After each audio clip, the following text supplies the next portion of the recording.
By virtue of the authority vested in me as Regent of the Golden Spike Chapter of the National Society Daughters of the American Revolution, I now declare this meeting in session. If you would please turn off your cell phones or set them to vibrate.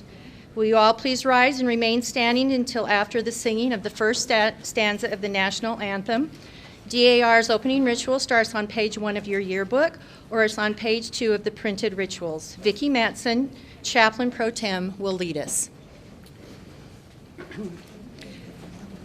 To perpetuate the memory and the spirit of the men and women who achieved American independence, to promote the development of an enlightened public opinion, and to foster patriotic citizenship.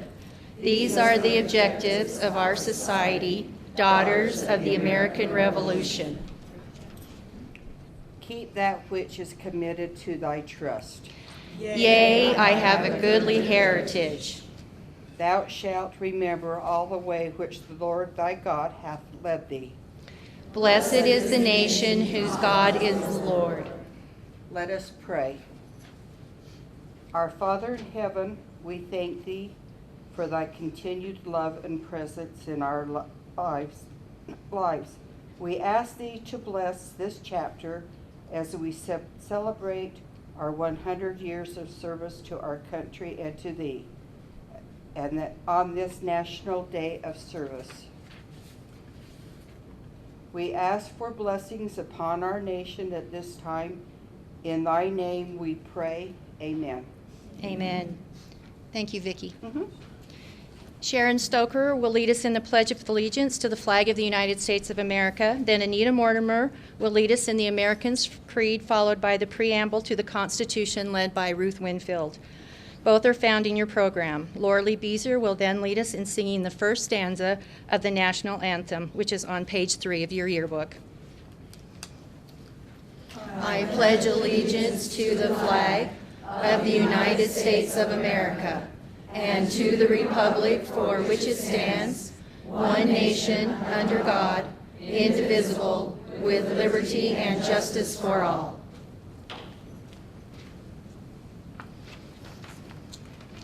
I believe in the United States of America as a government of the people, by the people, for the people, whose just powers are derived from the consent of the governed, a democracy and a republic, a sovereign nation of many sovereign states, a perfect union, one and inseparable, established upon those principles of freedom, equality, justice, and humanity, for which American patriots sacrificed their lives and fortunes. I therefore believe it is my duty to my country to love it, to support its Constitution, to obey its laws, to respect its flag, and to defend against all enemies.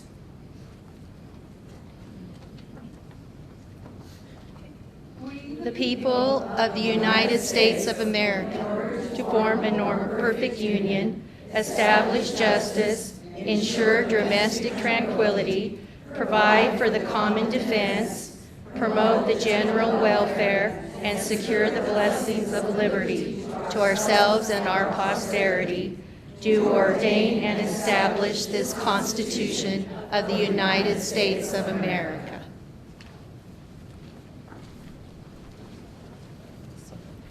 This is the music. This is the music, so I'll hit it. Everybody should try something new on their 100th birthday. And so today, in lieu of having an accompaniment, we will have a recording that we are going to sing to. Okay.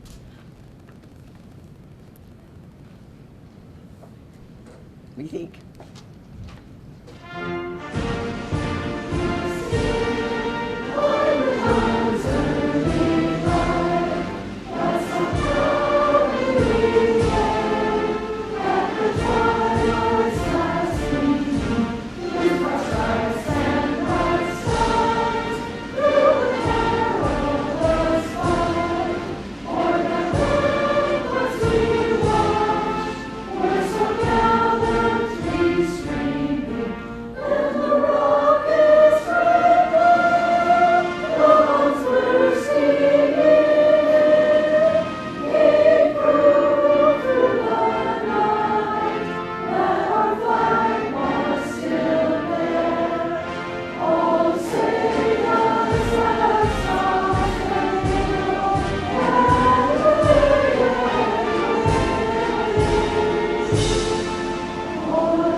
Good afternoon, and thank you all for coming. I'm Holly Gilliland, the Golden Spike Chapter Regent, and welcome to the Golden Spike Chapter's 100th anniversary celebration.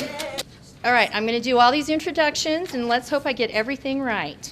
Okay, I would like to introduce our Utah State Regent, Susan Holt. Please greet Mrs. Holt.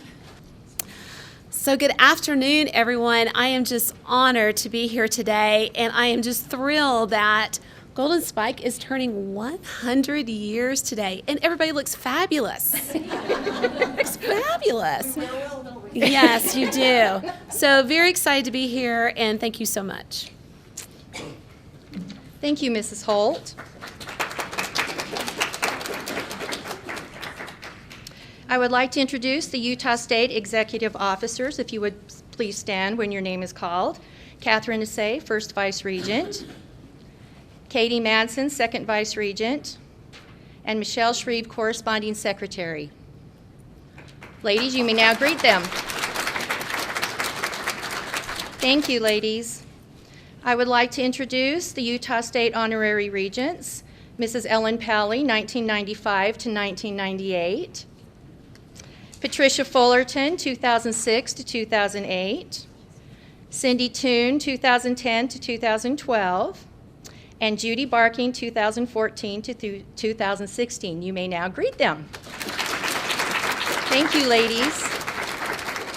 I would like to introduce the Utah Chapter Regents, Janice Smith from Salt Lake Valley, Teresa Call from Sago Lily, and Dawn Fleischens from Spirit of America.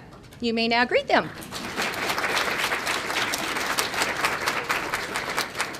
And now it is my great honor to introduce the Golden Spike Chapter Officers. Vicki Madsen, First Vice Regent. Michelle Shreve, Second Vice Regent. Jeannie Bean, our chaplain, is excused today. Sharon Stoker, Recording Corresponding Secretary. Anita Mortimer, Treasurer. Karen Stark, Registrar. Ruth Winfield, Historian Librarian.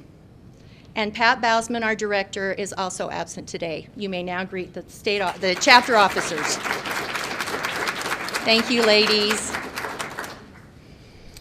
And now it is with great pleasure I introduce our past chapter regents that are here today. Lauralee Beezer, 1992 to 1994 and 2013 to 2016. Helen Raby, 1995 to 2000. And Joyce Hamilton, 2004-2006. It's okay, you don't have to stand. That's okay. We love you. You may greet them. Thank you, ladies, for being here. The National Defense Minute will be given by Connie Ratliff, a member of the National Defense Committee. Connie? Winifred Winnie Moore Briegel received Distinguished Citizens Medal from a Tennessee chapter. She was a World War II wave that learned the Navajo Code Talker language well enough to transmit over half of the more than 800 messages sent during the Battle of Iwo Jima. She was born in 1922 in Ohio. She graduated from high school at 38 at age 16. She took majors in English, Spanish, and social studies and a minor in science. She taught for 4 years and then became a Navy wave in 1944. She was a midshipman school with Smith College. After graduating as an ensign, she received language training at Mount Holyoke College. She was trained in coding office. Her primary job was to transmit war tactics, battlefield communications, troop movements, and other critical information over radios and telephones. Winnie was first worked in the Baltimore Port Director's Office supporting warships in Baltimore Harbor, receiving and sending encrypted messages from the Atlantic and Pacific fleets. They were quickly deciphered by the enemy and new codes had to be developed and learned. Winnie was charged with learning new encryption codes and returning to her unit to teach the codes to others. She occasionally wouldn't sleep at night so she wouldn't forget the new code before she could teach the others. The stress of the operation was intense. They worked 24 hours a day, 4 days a week, and were off 3 days. She eventually learned the Navajo Code Talker language, The language initially consisted of 211 words that expanded to 411 words over the course of the war and was all oral language with no written words. During the Battle of Iwo Jima, more than 800 oral messages were transmitted using the Navajo language. Winnie was involved in over 400 of those messages. She transmitted without air. She was later transferred from Baltimore to the Department of Navy in Washington, D.C., where she was a courier of secret and top secret messages between the White House and Norfolk Naval Shipyard. She was issued a .45 caliber gun, which she gained proficiency, and she was directed to shoot anyone who tried to stop her in her courier role. She served as a wave from 1944 to 1946 in the regular Navy, and from 46 to 49, the wave from 46 and then the regular Navy until 49. She was awarded the American Campaign Medal and the World War II Victory Medal. She signed a 25-year disclosure agreement of secrecy about what they did during World War II. Winnie's husband and son knew nothing of her role in World War II until the government declassified the information about code talkers in 1968. Winnie was allowed to break her silence. She is a true American hero who provided extraordinary service in the defense of the United States during World War II. She proudly served her country as a Navy wave with honor, courage, leadership, and patriotism. It is my pleasure to introduce Karen Stark, who has worked on our program for quite some time. She will begin with a history of the chapter, and then we will begin our slideshow and biographies of some of our amazing chapter regents and members who helped to shape our chapter into what it is today. Welcome. I think it's significant that we're meeting today on 1/20/2020 to celebrate an event that occurred a century ago, on 1/1/1920. January 1st is the date on our charter that when Golden Spike Chapter was chartered by the National Society of Daughters of the American Revolution. The National Society was still very young at that time. It was founded in 1890, and the Utah State Society was organized in 1896 with the creation of the Spirit of Liberty chapter, which met in Salt Lake. So by 1919, they were ready to expand. The beginnings of the Golden Spike chapter actually go back into the history in 1919. This was a significant year also. The United States and the rest of the world was just recovering from World War I. The armistice had been signed November 11th, 1918. The 19th Amendment was proposed May 21st, 1919, and passed on June 4th. So during the year of 1919, various states were ratifying the 19th Amendment. Also, on May 20th, 1919, the nation celebrated the 50th anniversary of the driving of the Golden Spike at Promontory Summit, which united the nation by rail. So a group of women met to organize this new chapter at a meeting on October 31st, 1919. Clara Borman Carver was chosen as the first regent. Jessie Gaddis Barber was vice regent. Nancy Abby Williams, recording and corresponding secretary. Leota Kennedy Hudson Pillar was registrar, and Mary Weimer McGee, treasurer. Several names were considered for this new chapter. These included Victory, Spirit of Victory, and Armistice, which kind of relate to the end of the war, and Wasatch, Rocky Mountain, and Ogden, which related to our location. The name Golden Spike was chosen, and this was explained by Nan Williams, the secretary, in a 1921 article that was in the DAR magazine. She said, the year 1919 was the 50th anniversary of the driving of the Golden Spike at Promontory, Utah. This completed lines constructed by Union Pacific and Central Pacific Railroads, connecting east and west in the most important railroad wedding in the world. As this was the year of the organization of our chapter, we selected this name. So I think it's significant that the name was selected for an historic event of that time, that was being celebrated at that time, but also it's geographically significant because this event happened in our neighborhood. So we're proud of the name Golden Spike. The official organization of the chapter was December 8th, 1919, and the charter was finally approved January 1920. There are 27 charter members. We have the charter in the back. Take a close look at it and look at the names of all these women. With the disbanding later of the Spirit of Liberty chapter, Golden Spike is the oldest DAR chapter in the state of Utah, and we are proud of that. So to celebrate our 100th birthday, we will now review our history and accomplishments and learn about some of the remarkable women who were charter members and served as regents of our chapter. The National Society Daughters of the American Revolution, 1890 to 2020. The current President General Denise Doreen Van Buren, the theme for her administration is Rise and Shine for America. The Golden Spike Chapter, NSDAR, 1920 to 2020. The Charter of the Golden Spike Chapter, January 1st, 1920. And these are our 27 charter members. Clara Borman Carver was the very first chapter regent in 1920, and I'm going to tell you a little bit about Mrs. Carver. It must have been thrilling for Clara Borman Carver to take the oath of office as the first regent of the Golden Spike Chapter on December 8th, 1919. Little did she know at the time that the chapter she helped start would still be going strong in 2020. Clara was an organizing member and a charter member. She served as chapter regent, Utah State regent, and various other positions in the chapter and state societies.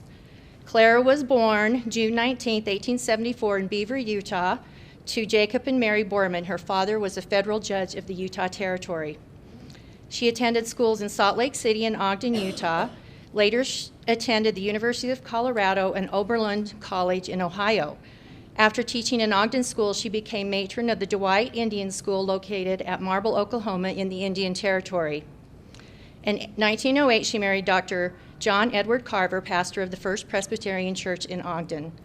Along with her membership in DAR, she was also a member of the Order of the Eastern Star and was the first guardian of the Ogden Bethel Order of Job's Daughters. She was also a member of the Daughters of the Nile. Clara passed away at the age of 71 on February 12, 1946. She was laid to rest at Mount Olivet Cemetery in Salt Lake City. A few months ago, I paid a visit to Clara's final resting place. I'm not sure what took me down there to Mount Olivet, but I'm glad I went, and I was pleased to find that there beside her headstone was a DAR marker. Thank you, Clara, for paving the way for all the Golden Spike chapter regents. And these are pictures of 8 of our charter members. Can you read the names for us? So we have Edna D. Whitmire, Clara W. Hobbs, Jesse G. Barber, Willie D. Mulcahy, Estella E. Saxton, Leota K. Hutzenpiller, Mary A. Littlefield, and Helena B. Case. And these were found in some old newspaper articles, these pictures, and they are in one of our scrapbooks, our very first scrapbook back on the back table. Leota Kennedy Hutzenpiller was a charter member, and Sharon Stoker will read her bio. Sharon. Leota Zabula Kennedy was born in the Methodist parsonage in Carthage, Illinois on July 2, 1865. Her father was the Reverend Benjamin G. Kennedy of the Central Illinois Conference.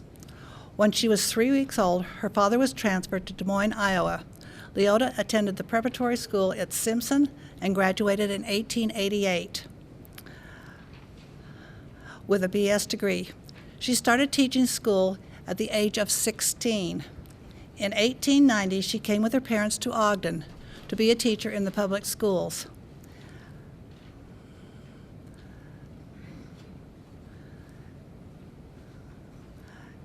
The 1895 Ogden City Directory lists her as a teacher in Pinnegar Avenue School, number 11. Because of a defective hearing, she had to retire from teaching in 1897. She continued to be a tutor for several years and also worked for the Ogden Subscription Agency. Leota joined the Daughters of the American Revolution May 13, 1914, as a member of the Spirit of Liberty chapter. Her patriot was her great-grandfather. Leota was an organizing member of the Golden Spike chapter. On June 5, 1818, At the age of 53, she married Edwin Hopkins Hutspiller. They lived on Washington and 29th Street, which was also listed as the address of her mother and her brother. Leota died October 11th, 1947 in Ogden. Early chapter activities in the 1920s included assisting with Americanism classes at the old Ogden High School, sponsoring oratory contests for Americanism students, assisting with graduation ceremonies from the Americanism class, and giving awards. The Golden Spike chapter also donated to Ellis Island, Angel Island, and to the DAR Philippine Girl Scholarship. Florence Day Bristol, chapter regent in 1926. Karen Stark will read her bio. Florence Root Day Bristol joined DAR January 31st, 1922, as a member of the Golden Spike chapter. Her patriot was her great-grandfather. She served as chapter regent in 1926. She was Utah State Vice Regent from 1928 to 1929, and then State Regent from 1929 to 1930. She was elected Vice President General and served at the national level in 1930 to 1931. It was during the Depression that Florence served at the national level under President General Edith Irwin Hobart. And during this time, many members withdrew their membership for financial reasons, so growth was a challenge. This was also the time that Constitution Hall had just been dedicated, October 23, 1929, and the DAR was still collecting funds to furnish it. Florence was also involved in other community organizations. She served as the president of the Martha Society and volunteered with the Red Cross and the Girl Scouts. During World War II, she was captain of the Women's Motor Corps. The daughter of Chapin Adelbert Day and Ella Grace Chamberlain, Florence was born December 29, 1882 in Chicago, Illinois. She married Ralph Bristol October 20th, 1905 in Chicago, and she died July 28, 1943 in Salt Lake City. And here she is, the newly elected Vice President General, and she is on the far right. And Mrs. Hobart is the one with the big spray of flowers. Edna Davenport Whitmire, Golden Spike Chapter Regent in 1927. Michelle Shreve will read her bio. Edna Francel Davenport Whitmire. Edna Whitmire's obituary provides a very long list of community organizations in which she provided leadership and valuable service. She was a charter member of the Ogden chapter of the YWCA. She served 6 years as president of the Children's Aid Society and also as a representative of the Children's Aid Society. Edna served on the board and as president of the Community Chest, which later became the United Fund. She was a member of the Humane Society and the Ogden Golf and Country Club. During World War II, Edna was active in the Red Cross and served on the board of the Office of Price Administration. Edna also had a career in education. She graduated with a Bachelor of Arts from Wells College at Aurora, New York. In June of 1912. She taught at Central Junior High School in Ogden until her marriage to George Rudolph Whitmire in 1917. She was a member of the First Presbyterian Church, where she taught Sunday school and served as president of the Women's Association. She was a 50-year member of Queen Esther Chapter, Order of the Eastern Star, and served as Grand Matron of the Utah jurisdiction in 1945. A charter member of the Golden Spike Chapter, Daughters of the American Revolution, Edna served as Chapter Regent in 1927. She later served as Utah State Regent for 2 years. Born December 15, 1890, Edna died in Ogden on October 4th, 1986, at 96 years old. She had been widowed for 15 years and had no children. Her influence extended to many in the community. This is Virginia Grigsby Evans. She was chapter regent in 1928, and Karen Stark will read her bio. Virginia joined the Daughters of the American Revolution April 12, 1924. She served as Golden Spike Chapter Regent in 1928 and later as Utah State Regent. She was a charter member of the National Children of the Revolution. She was born January 10th, 1879 in Grassmore, Trenton, Tennessee. Virginia was the daughter of William Thompson Grigsby and Emma Matilda Bright. She married John C. Evans June 3, 1907 in Beaumont, Jefferson, Texas. She was the mother of 5 sons and daughters, including 2 sets of twins. Her first 3 children were born in New Mexico before the family moved to Ogden, where her second set of twins were born in 1919. Virginia was honored as Mother of the Year in 1954, and from what I read of the articles, that seemed to be her greatest, what she felt was her greatest achievement in life, was raising these children who were very accomplished. Virginia herself wrote poetry and short stories, which were published in magazines and newspapers and shared on radio. She received a musical education in New York City and taught music there. She also taught in Baltimore, Maryland, in Tennessee, Utah, and at an Indian school in Oklahoma. In April 1958, Virginia was presented with a lifetime membership in the YWCA because of her active civic leadership. She was known as the Sunshine Lady of the First Presbyterian Church. Her duties included writing letters to members who were sick, bereaved, or in need of support and encouragement. She taught Sunday school and a religion class at the Indian School in Brigham City. She was president of the United Church Council of Women of Ogden and was a speaker for community chess drives. With the chartering of Golden Spike Chapter, a state society was now possible. Along with the Spirit of Liberty Chapter, state conferences alternated between Salt Lake City and Ogden. The first state conference was held on March 29, 1921 at the Weber Club in Ogden. Utah was assessed $600 to pay for the Utah box at Memorial Continental Hall in Washington, D.C. The Golden Spike Chapter raised their share with bridge teas and members' assessments. This is Lily Bell Falk. She was chapter regent 1935 to 1937, and Laura Lee Beezer will read her bio. My bios are more description of what these women did for us. Lilybell McChesney Falk, Mrs. J.G. Falk, was regent in 1935, in the middle of the Depression, you will recall. Over the years, Golden Spike Chapter NSDAR has had our share of colorful characters in our membership. Ora Lee Trauber was an editor-writer for the Ogden Standard Examiner many years. She often knew the real stories behind the headlines, winning state awards and national awards for her journalism. By all accounts, she was fearless investigating a story and wrote some very interesting events. Annabelle Bird retired from government service to become a senior citizens watchdog and advocate. Many members of the Utah legislature avoided her if possible. She was a force to be reckoned with. The indomitable Linda Irwin, Golden Spike's angel, started her own school in Ogden's northern outskirts when the Ogden City Schools didn't cover that area. She was the principal and only teacher at the Broome School for many years.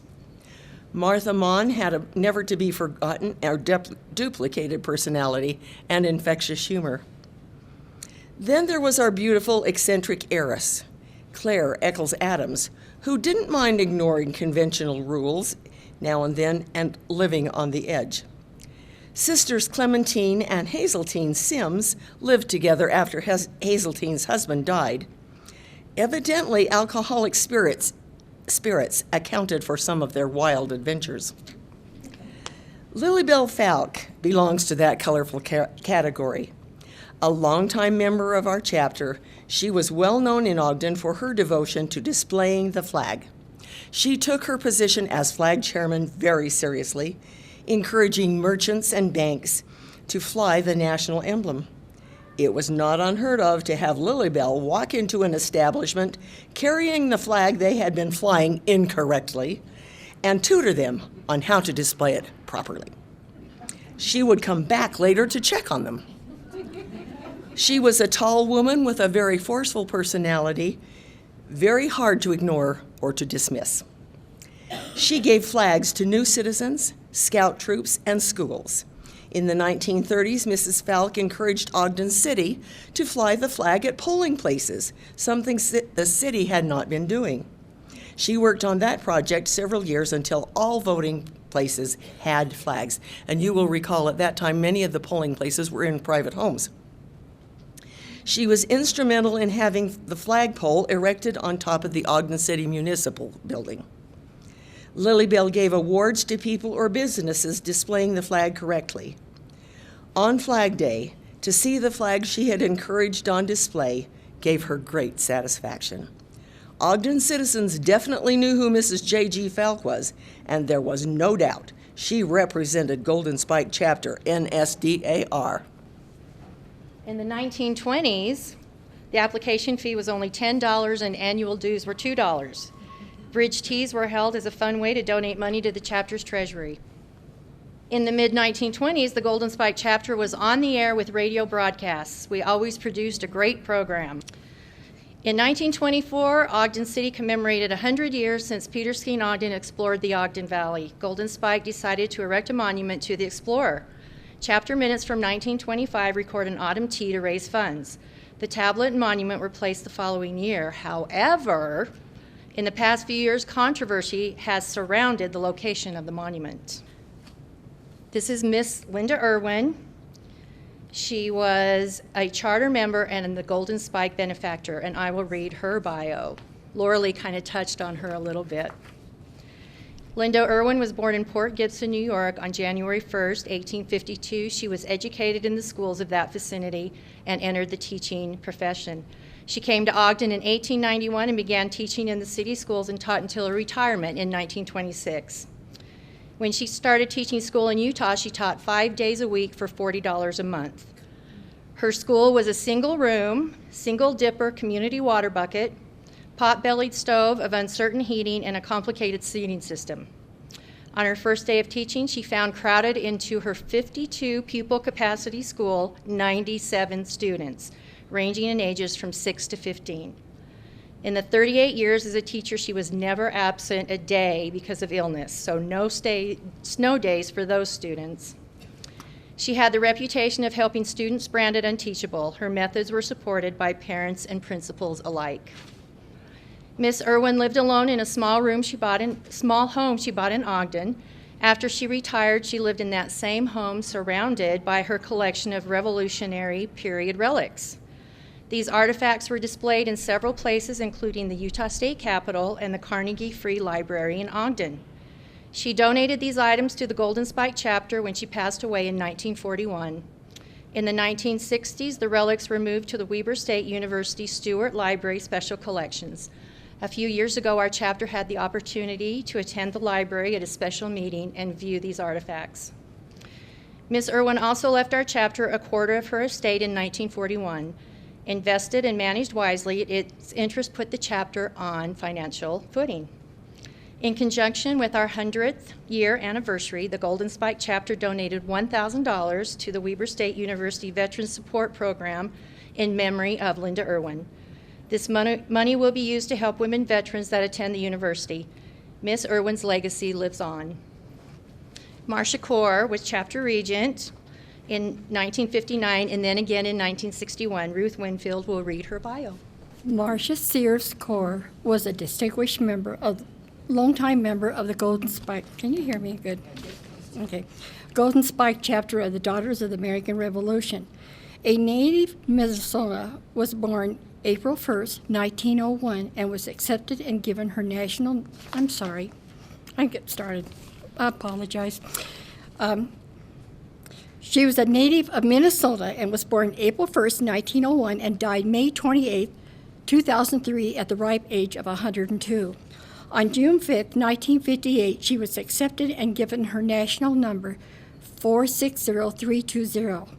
She was a regent twice for the Golden Spike Chapter in 1959 and then again in 1961. Also, she was a member, she was a Utah State Regent twice and a Vice Regent. She was also a member of the Maspa Order of the Eastern Star and the DAR Eckhart Rouge in Spanish Fork, Alabama. And when I was doing her research, that really threw me off because I thought there was only Spanish Fork in Utah. So her daughter had moved there, and so she moved to be with her daughter in her when she got older. She wrote an article about the driving of the Golden Spike and how the chapter got its name in the daughter's 1965 April edition magazine of the DAR magazine. So she also promoted the annual DAR oratorical contest with 4 local high schools at Weber College. In 1959 Flag Day celebration, she showed home films of Mr. and Mrs. Corr's trip to Valley Forge and Gettysburg. This was some of the many events with the Golden Spike chapter. She was survived by 1 daughter, 4 grandchildren, and 7 great-grandchildren, and was buried in the Mount Olive Cemetery in Salt Lake City, Utah. This is Martha Mon, Golden Spike Chapter, 1967. Before Laura Lee reads her bio, something cute about her. When I was pulling pictures out of the scrapbooks for the slideshow, I found Mrs. Mons, and on the back she had written, "I will never look this good again." So I thought, I didn't know her, but when Laura Lee said she had a great sense of humor, I thought, oh, that sounds like her. Martha Charlotte Zinn Mon. She was regent 1967 for Golden Spike. She was state regent 3 times, 1968 through 71, 1975 through 77, and 1978 through 1980. She was the National Vice President General from 1971 to 1974. She was the 2nd member of our chapter who was a Vice President General. She served a total of 10 years on DAR's national board. The legendary Martha Mon was a force of nature, a witty, savvy, talented, larger-than-life woman totally dedicated to DAR. She understood its broad scope in a time when few Utah daughters grasped the larger picture. Not many Utah daughters traveled to Washington, D.C. then. It was distant and expensive, and the National Society didn't pay too much attention to Western states with few members. That all changed when Martha hit her full stride in national DAR circles. She was a 3rd-generation DAR, and it all came naturally. Charming, bright, and utterly genuine, she made lifelong friends easily among influential DARs and regular folk alike. Martha was just such fun, with an offbeat sense of humor that bubbled over on everyone. It was never difficult to locate Martha. She was at the center of any group that was laughing with her and the famous one-line quips she did. She loved DAR, and the ladies loved her. Why wouldn't they?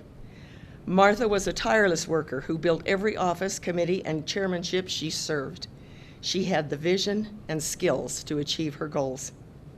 Her national service included National Vice President General, National Chairman of the Programs Committee, National Chairman of the National Vice Chairman's Club, National Defense, the Transportation and Safety Committees. She was Secretary of the National Chairman's Association, and she was a member of the DAR Ethics Committee, to name a few. She was also on the National Speakers Bureau, speaking at state conferences across the country. She attended nearly every Continental Congress between 1968 to 1991. And Martha was the official reader 3 years at Continental Congress for President General Marie Yoakum, a most prestigious honor. An avid and certified genealogist who taught American research for BYU, our Martha was the first national chairman of the Symes Microfilm Center, which she helped create. She personally cataloged all the rolls of microfilm, gathering them up from all over the DAR buildings. Her teenage daughter, Claudia, typed the first complete list of all the films. These microfilms have now been mostly digitized and provide thousands of records from which DAR and other researchers extract data. She was a lifetime member of DAR, and now that is capitalized because it's a certain designation, not just a thing that you did. And she received her 50-year member pin. She was also an excellent musician, having a music degree from BYU. And Martha was the organizing captain of Camp Mount Ogden, Daughters of the Utah Pioneers, in 1982. Mrs. Mon was elected our chapter regent in 1967, a very difficult point in Golden Spike history. There was so much ill will and backbiting that many members dropped out because of the caustic climate. It was Martha's goal to restore harmony, bring chapter members back, and move the chapter forward. This she did with her friendly manner and persuasion, and Golden Spike has never had that problem again. She worked to get the chapter in line with national activities and policies. Sorry. Over the years, she personally brought in enough new members to make a whole other chapter, something like 30. Under Martha's leadership, Golden Spike raised money to buy 10,000 seedling pine trees, which were planted at Snow Basin as part of a reforestation project. Martha began the teas, refreshments, for new citizens at the Courts of Naturalization, which at that time were held here in Ogden at the Weber County Courthouse. Refreshments baked by us, and I baked many of them, frequently were served to over 400 people. We now assist the State Society at the courts currently held in Salt Lake City. No refreshments. Martha served as state regent 3 times. Utah did not have a lot of members, though there were several chapters then, which no longer exist. Spirit of Liberty was the first organized chapter in Utah. Golden Spike organized just a little later, and these 2 only chapters were very close for many years. As more chapters organized, there were a couple that felt that their wishes should rule the state. They made it very difficult for the state DAR to function. Spirit of Liberty in particular felt that as the first chapter, it should have the major say about nearly everything. Martha got the unhappy job of trying to reason with them. They thought the state organization would crumple without them, and they threatened to dissolve the chapter and become members at large. Martha, as state regent, begged and pleaded with them to reconsider on several occasions. At last, they locked her out of the meeting and voted to dissolve. And she told me about standing on the porch of that meeting and how frustrated, and she said, I cried. That's how Golden Spike got to be the oldest chapter in the state. Martha then started the Christmas luncheons as a way to get state DAR members better acquainted and friendly. Golden Spike hosted this party for 20 years. It led to many happy times and relationships, proving Martha's leadership once again. Martha Zinn Mon was DAR in Utah for many, many years, founding 3 new chapters, the State Officers Club, Rescuing Golden Spike, and carrying out national genealogical projects in our Utah State Society, advising chapters and keeping us well linked to the National Society, Daughters of the American Revolution. Thanks, Martha. Jean Moss Hatch, Golden Spike Chapter Regent, 1969 to 70. Anita Mortimer will read her bio. Jane Moss Hatch Chambers. Jane Moss was married to 2 very prominent men, yet led a remarkable life herself. She married James Willard Bill Hatch in 1946. He was vice president and division manager at First Security Bank in Ogden. He passed away in 1984. In 1989, Jane married John Jack West Chambers. He was a federal appeals court judge. She lived with him in Falls Church, Virginia, until his death in 2000. Born September 5th, 1921 in Salt Lake City, Jane grew up in Bountiful and attended Davis County schools.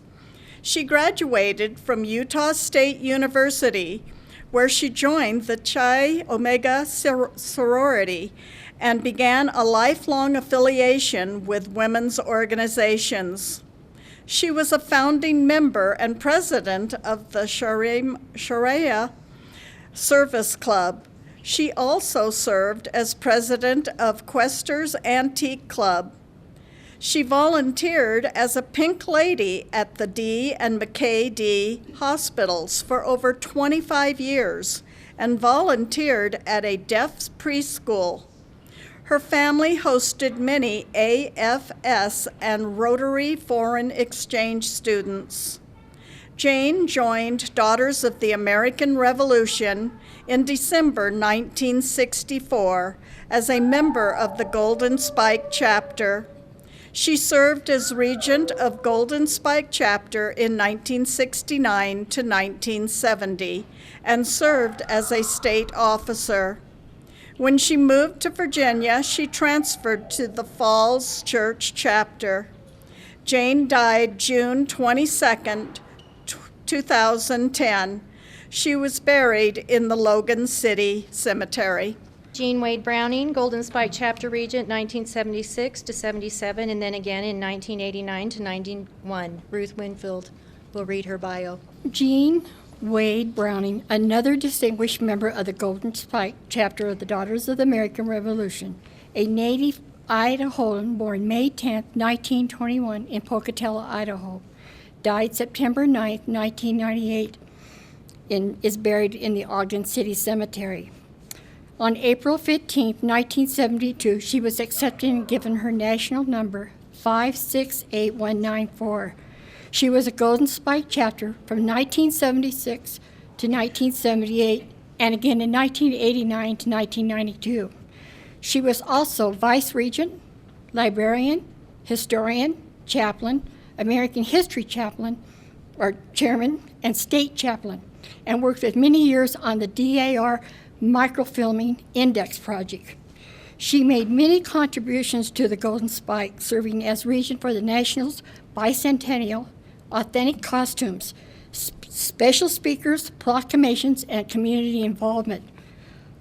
The week of handcraft demos at the Eccles Arts Center, Bicentennial of the Constitution, the NSDAR Centennial Celebration, the Bicentennial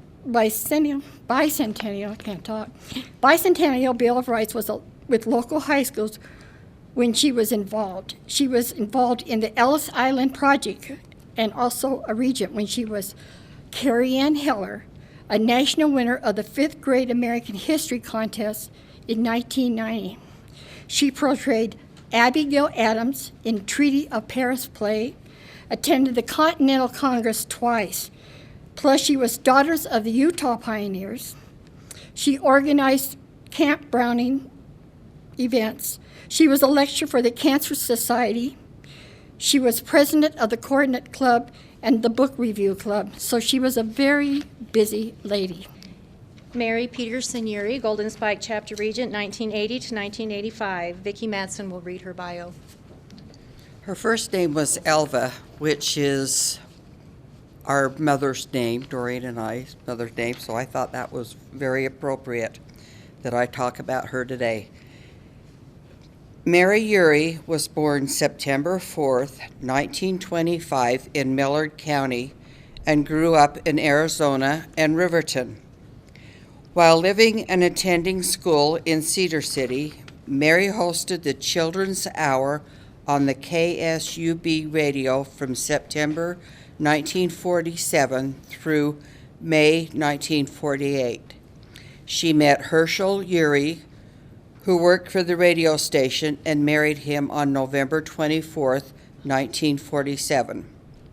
Ogden became their home after Herschel became part of the Weber State College in 1955. After being a stay-at-home mom for several years, Mary graduated from Weber State College in 1965 and became a teacher. She first taught U.S. history, geography, and social development at the Highland Junior High School. She later taught at Hillcrest Elementary, Ben Lomond High School, and Ogden High School. Mary joined DAR December 3, 1976, at the time of our nation's bicentennial. Mary served 2 terms as regent of Golden Spike Chapter from 1980 to 1985, as well as being vice regent, treasurer, and registrar. During her term, the bylaws were revised. Mary served as state regent, state vice regent, state second vice regent, state treasurer, and state organizing secretary. During her term as state regent, she placed emphasis on CAR and Junior American Citizens and other youth groups. As state regent, who was a member of the National Board of Management, Mary made 10 trips to Washington, D.C. to attend DAR Continental Congress and National Board of Management meetings. In addition to DAR, Mary joined other lineage societies, including Colonial Dames of the 17th Century and Children of the American Revolution, where she served as senior state president. Mary was an active volunteer in the community.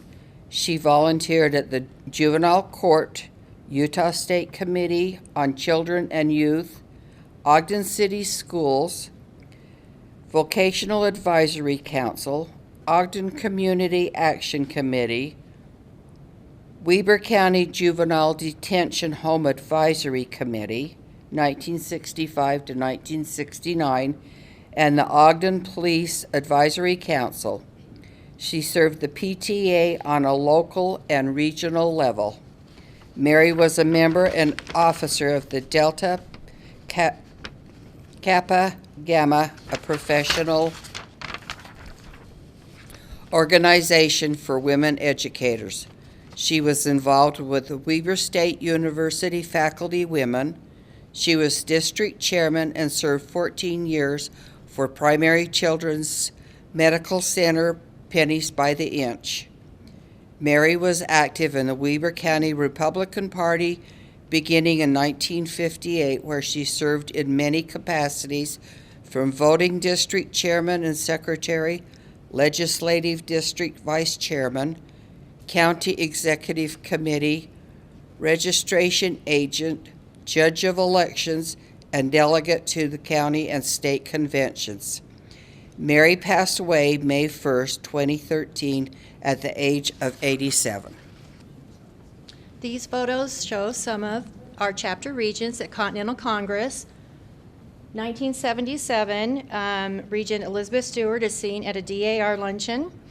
If you will go around the table to the young lady with the big purple orchid, that is none other than our Utah Vice Regent, Catherine Assay.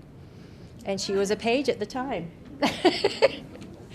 1987, you'll see Catherine Feeney with Vice President General Martha Mon.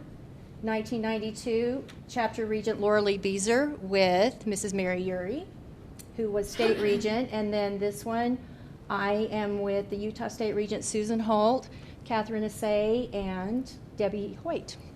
So Continental Congress is always fun. Utah box. That's right, in the Utah box. I forgot to say, this is the Utah box. Yes. Several tree plantings have taken place in our chapter's history. This photo, the black and white photo up here, is in 1932, and you can see Mrs. Falk holding the flag. Oh, yes, yes. So that is a fun picture. On the right is a special tree planting in honor of 2010-2012 State Regent Cindy Toon's Regent Project. And then Golden Spike contributed 1,000 seedlings for the reclamation of Snow Basin. Contributions have always been a part of Golden Spike chapter. We've donated to DIR schools, DAR American Indian schools, Lansdale Medical Center, school libraries, the Bell Tower at Valley Forge, the Statue of Liberty Restoration, Ellis Island, funds to improve Mount Vernon, Utah Honor Flight, the Veteran Support Program at Weber State University, and the American Heroes Project of Utah. This, of course, is not a complete list. The Golden Spike Daughters are always willing to donate to a worthy cause. For 98 years, we've participated in the courts of naturalization, and as Laura Lee mentioned, from 1980 to 1986, our chapter provided cookies and punch for over 1,200 new citizens and their families. The chapters participated many years in the American History Essay Contest. Some of our fantastic American History Committee chairs are shown here: Marcia Core, Laura Lee Beezer, Helen Raby, and Michelle Shreve. These next two slides show DAR awards from 1949 to 2019 that the Golden Spike chapter has given. Some of these awards include the Oratorical Contest, Good Citizens, Community Service, Conservation, and Women in American History.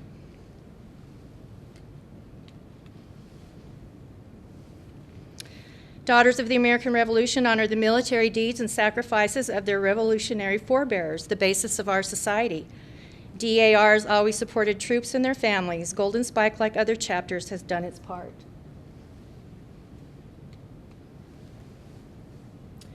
Throughout the years, Golden Spike chapter has been very involved with veterans in our state and in our community.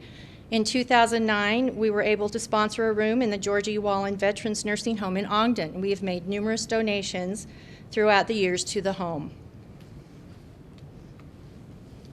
In 2019, we marched in the Veterans Day Parade, attended 2 Utah honor flights, honored Vietnam veterans with recognition ceremonies, participated in and sponsored Wreaths for Wreaths Across America, and made 7 quilts for the Quilt of Valor program. We've awarded 6 of these quilts in 2019 to World War II veterans.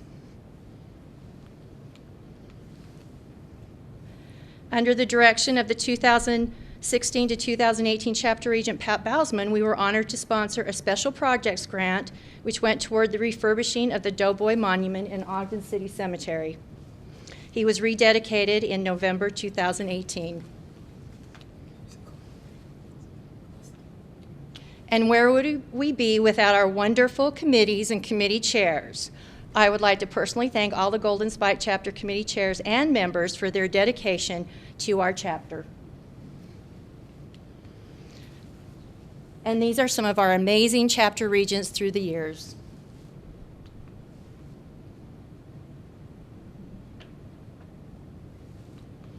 And happy 100th anniversary to the Golden Spike chapter.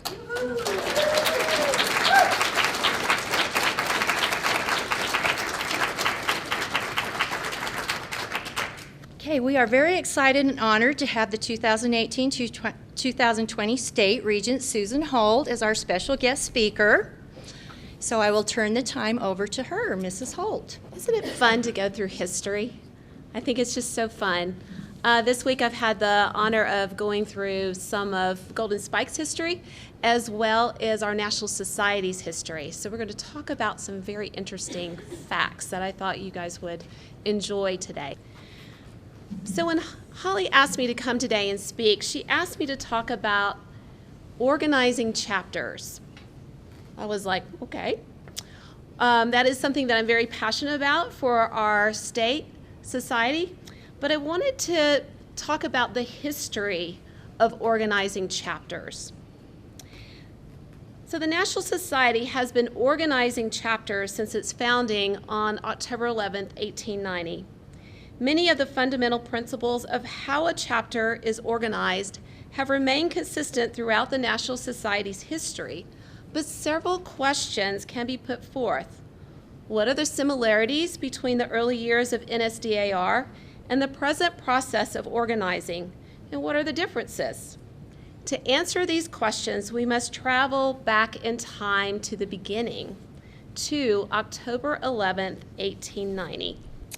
On the afternoon of October 11th, 1890, Mrs. Caroline Scott Harrison was elected to the office of President General, followed by the election of Vice President General in charge of organization of chapters, Mrs. Flora Darling Adams of New York.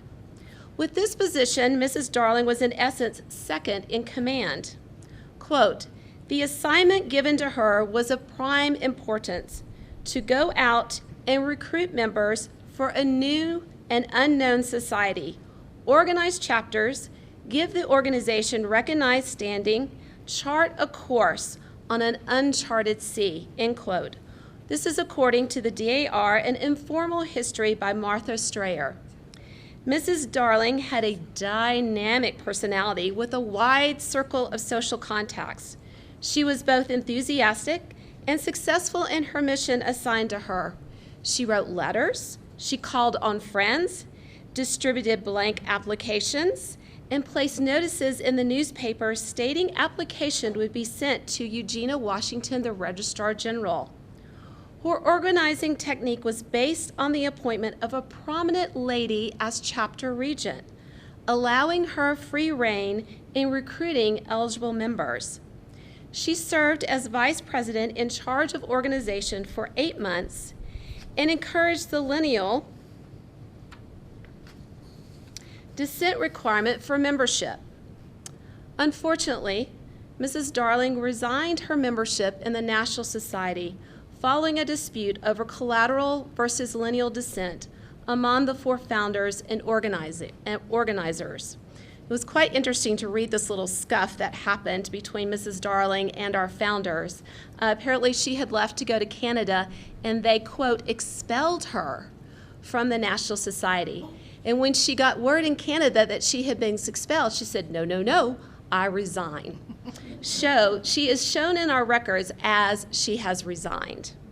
The first chapter organized with the Chicago chapter in Illinois on March 20th, 1891, only 5 months after the formal organization of the National Society.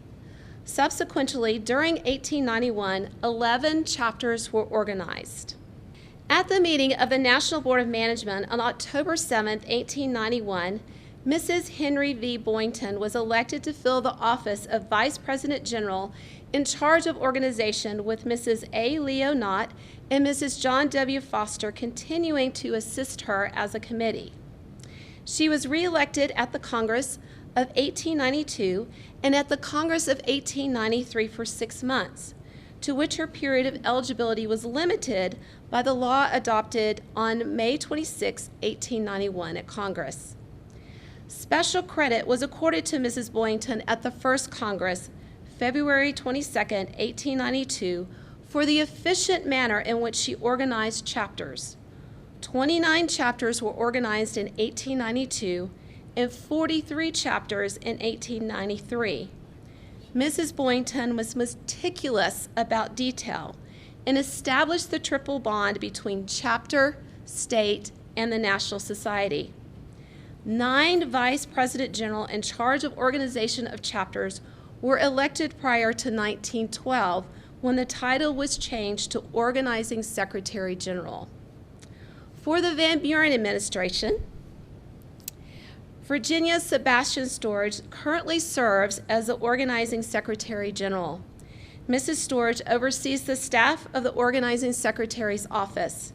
Today, this office handles all details associated with the chapter: organization, disbandment, merging, PIN approval, state committee chair appointments, names of chapters, issuing chapter charters, member certificates, etc. The charter for a chapter, as you can see here, has not changed since 1890. According to the 1890 National Bylaws, Article 11, Section 6, each chapter shall be entitled, upon payment of the cost thereof, to a certificate or charter duly certifying its name, location, date, officers, and organizing members, which shall be signed by the President General and Recording Secretary General, and attested by the seal of the National Society and countersigned by the state regent. The question of how a chapter is named has been altered from time to time through the years. Only 2 chapters were approved to be names for a living person prior to a bylaw change which took effect on June 10, 1894. Most chapters have been named for the cities in which they are located. The majority of the chapters have selected historical or Revolutionary War names from the period preceding 1825.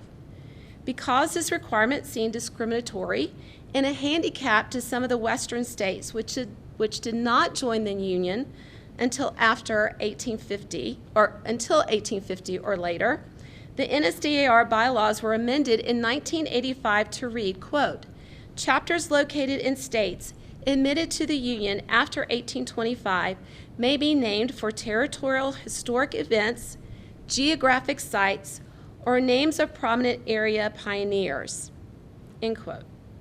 Our unit oversees chapters are named for historic events or individuals representative of the period of the American Revolution or geographic sites.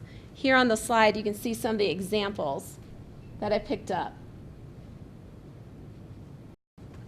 Here in Utah, the first chapter to organize was the Spirit of Liberty chapter on December 21st, 1897, with Mrs. Harriet Whitmore Sills, our real daughter, as the organizing regent. The second chapter to organize was Golden Spike on January 2nd, 1920, with Clara Borman Carver as the organizing regent. These two chapters formed the Utah State Society on September 23rd, 1920. Now, ladies, this is my attempt to go through chronological order of when our chapters came into being, and I know there are some mistakes. We do not have a comprehensive list of all of our chapters, dates when they were organized, dates possibly that they disbanded. So this is the first attempt. So please be gentle with me. So up here you have Spirit of Liberty, and then I'm not quite sure disbandment. I've heard dates today about when Spirit of Liberty disbanded. Next we have Golden Spike, and then there was a third chapter. It's called Escalante chapter, which was formed in 1928, and its location was in Price, but it disbanded in 1950. Next we have Salt Lake Valley, who organized in 1959. And these were what were called the first, what was the word that was used, first tier chapters for the state. First tier meaning that they were placed in various geographic areas across the state. Then next we have what they called, what in this document that I was reading, the secondary tier, which is Princess Timpanogos in 1960, Segalili, Uinta, and Wasatch Range. Now, as you can see, Segalili, Uinta, and Wasatch Range were all organized in 1974, and that was under Martha Mon. Yes. Now, we have a mysterious Bonneville chapter. 74 also? Okay. All right. We also have a mysterious Vernal chapter. That wasn't mysterious. They just didn't have enough people to keep going. Okay. So that was my question with Vernal. I found where it was talked about that it was organizing, but never could find the true date of when it chartered. We have Bald Eagle. I'm not sure about Bear River. 95. 95. Thank you, Ellen. 95 or 96. Mountain Ridge, which was organized in 95 but disbanded in 2004. Cindy, is that correct for that one? Color Country. And our newest one is Spirit of America, which just chartered this last September. And we are currently organizing a chapter in Lehigh. So the methodology for organizing a chapter has changed only slightly over time.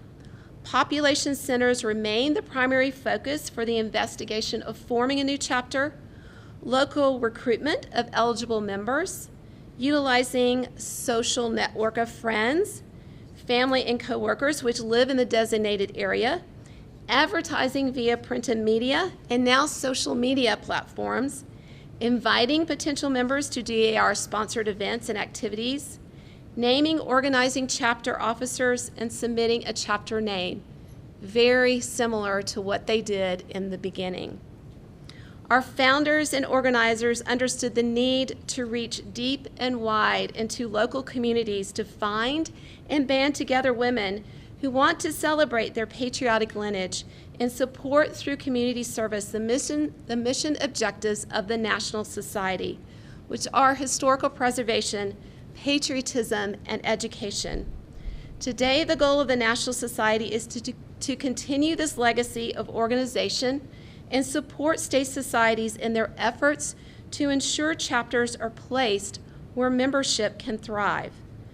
New chapters are on the horizon for the Utah State Society.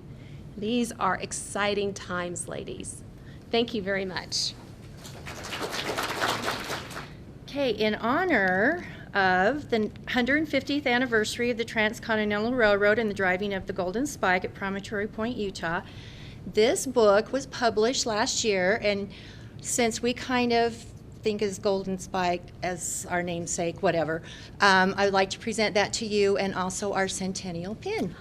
Thank you. Thank you, Holly. You're welcome. Thank you. And thank you again for being here. That was Something- wonderful. I have something for you. Okay. So, in honor of the Golden Spike 100th anniversary, I have a couple of small gifts. First of all, I did not know if you had our new, Not our chapter doesn't, so that's wonderful. this is our new Utah State Society Monuments and Markers book that has just been published, and this is a comprehensive list of all the monuments and markers throughout the state of Utah that DAR, all of our chapters, have dedicated throughout time since 1905, ladies. So, would like to present this to you. Thank you. And then I also have this that I would like to present to the Golden Spike chapter, and you are welcome to open it and read it if you would like. Okay.